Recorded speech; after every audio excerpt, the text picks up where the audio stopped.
I posted a video a little while back on a visit I made to the closed airfield of Manston, located in the county of Kent in the southeast corner of the UK.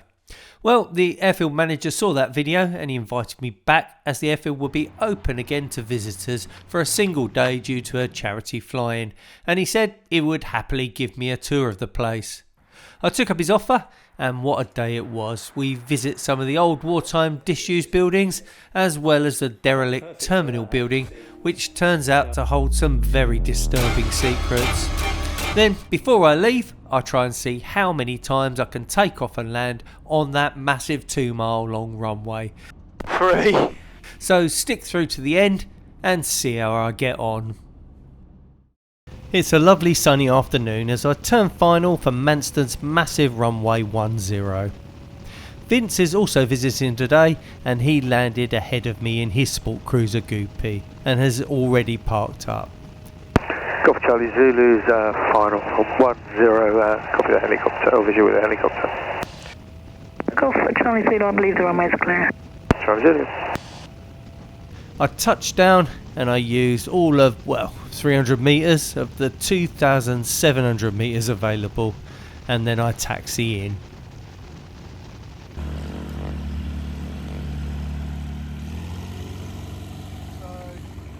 Our host, Gary, the airfield general manager, is there to meet us, and we jump into his patrol vehicle and head down the taxiway, passing by the first of 3 control towers at the airfield. But more on that later. We arrive at his office, which is actually the old flight school, just as a helicopter is landing at Helix Helicopter Sales Facility, just next to Gary's office. Gary explains that although closed to fixed-wing visitors, the airfield has both a rotary flight school, a charter and this helicopter sales and maintenance facility on site, and with plenty of helicopter movements. The airport has been closed since 2014, and although it's been used for a variety of purposes since, including an emergency lorry park, a filming location, and for some occasional aviation events like today's flying, it's basically been left unused for the past 10 years.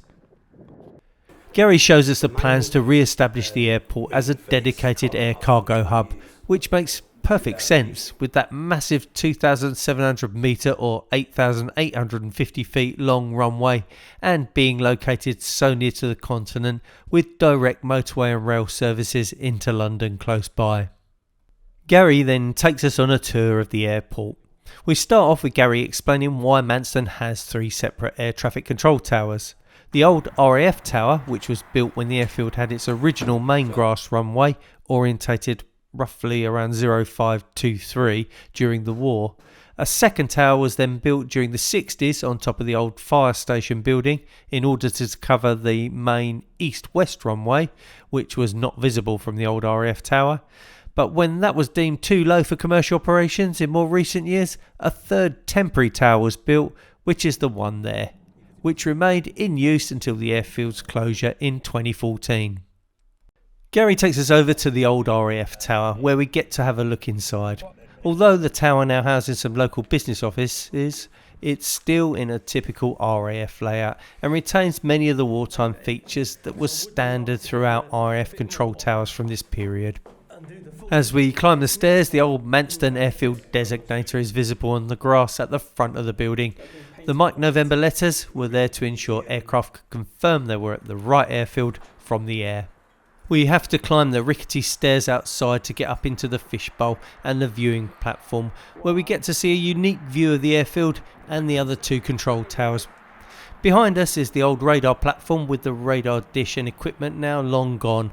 I believe it went to Oxford Airport and is still in use there today. Gary then takes us over to the old civilian apron and the terminal. The final scheduled flight from Manston was on the 9th of April 2014 when a KLM Royal Dutch Airlines Fokker 70 departed for Amsterdam, and since then the terminal has remained pretty much abandoned. Gary explains that the building was only supposed to be temporary, and it looks it with its prefabricated 1970s style panelled exterior. As we enter the building, we turn into what would have been the old security area, with its banks of ancient CRT monitors still mostly in place, and with each one having a distinct burnt-in area of the screen where the date and time would have been shown. We continue through into the tiny original arrivals hall and then walk through customs control with its one-way glass where customs officials would check out the returning travellers. The whole place feels really creepy, and then as we walk out, Gary points out there's some blood splats on the floor and bloody hand marks all over the walls, and then some disturbing writing written in blood on the pillar. What has happened here? Gary informs us this was all prop blood. That's really cool. And was the leftovers from when the place got used as a film set a few years ago.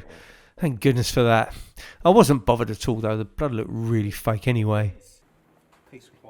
We finally exit the arrivals hall and into the main part of the terminal with its big globe motif still in place on the terminal floor, where it would greet travellers as they entered the building.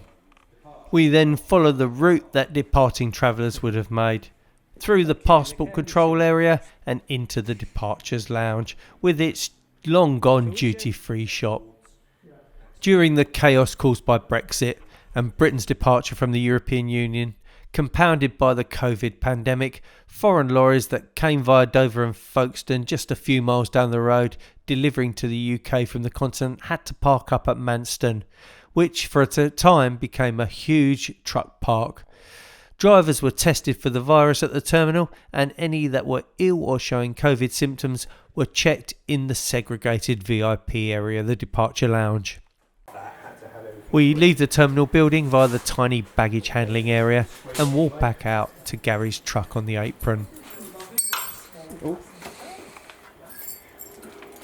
Cheers, Gal. I wanted to go and visit the little Manston museum on site, but unfortunately time was running out, and so Gary said I could come back and finish the tour another day. I thank him and then head back to the aircraft. Okay, I'm all ready to go at the threshold of runway 10. It's been a bit of a standing joke that Manston's runway is so long and wide that in a crosswind I could actually land or take off across it. Well, I'm not going to try that, but I am interested to see how many times I can take off from a standing start, climb to around 10 feet and then land again and come to a stop in the length of the runway. Right, here we go. There's no wind to help me, so this one should be quite interesting.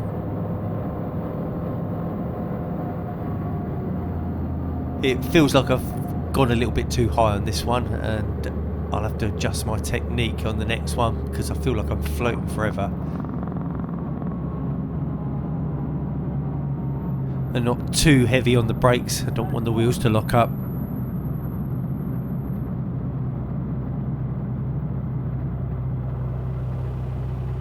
That's one.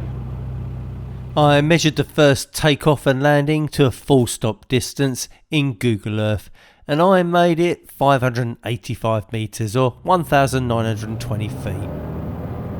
Right, let's do the next one.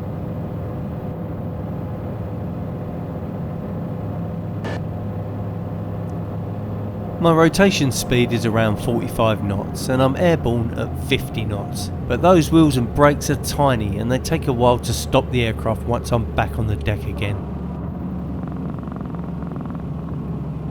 That's two. That second one was a bit longer than the first one at 600 metres or 1,968 feet. Okay, let's do another one. I'm not really making any trim changes, so as soon as I'm stopped, I don't need to reconfigure, I can just start the next one.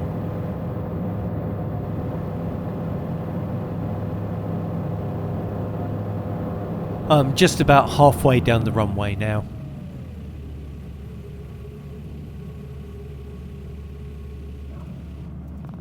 Three. Third one is 570 metres or 1,870 feet. I'm trying to be gentle with the aircraft and I don't want to overcook the brakes, so I'm going to do this one rolling. 4. Oh well, that weren't too bad. And I reckon I would have got 5 in there. That fourth one was rolling and I touched down at about 420 metres. That was funny. However, even though I've climbed away, I had about 525 metres left, which I think I could possibly have landed in.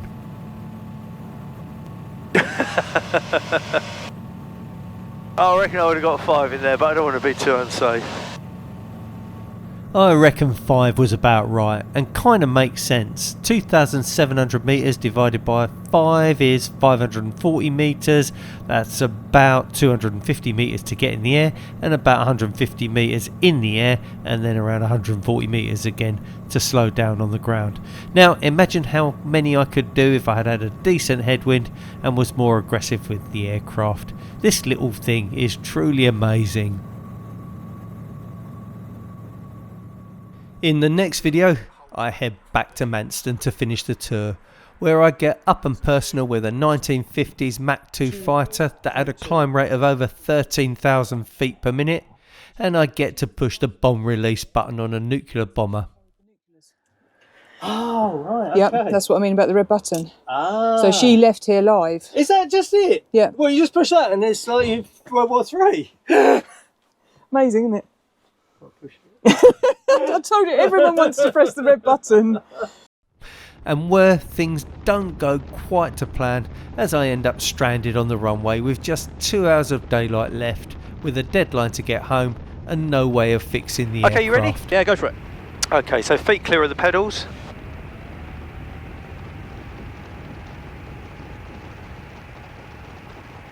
Whoa, something's wrong. We've got a puncher. We've got a puncher, mate.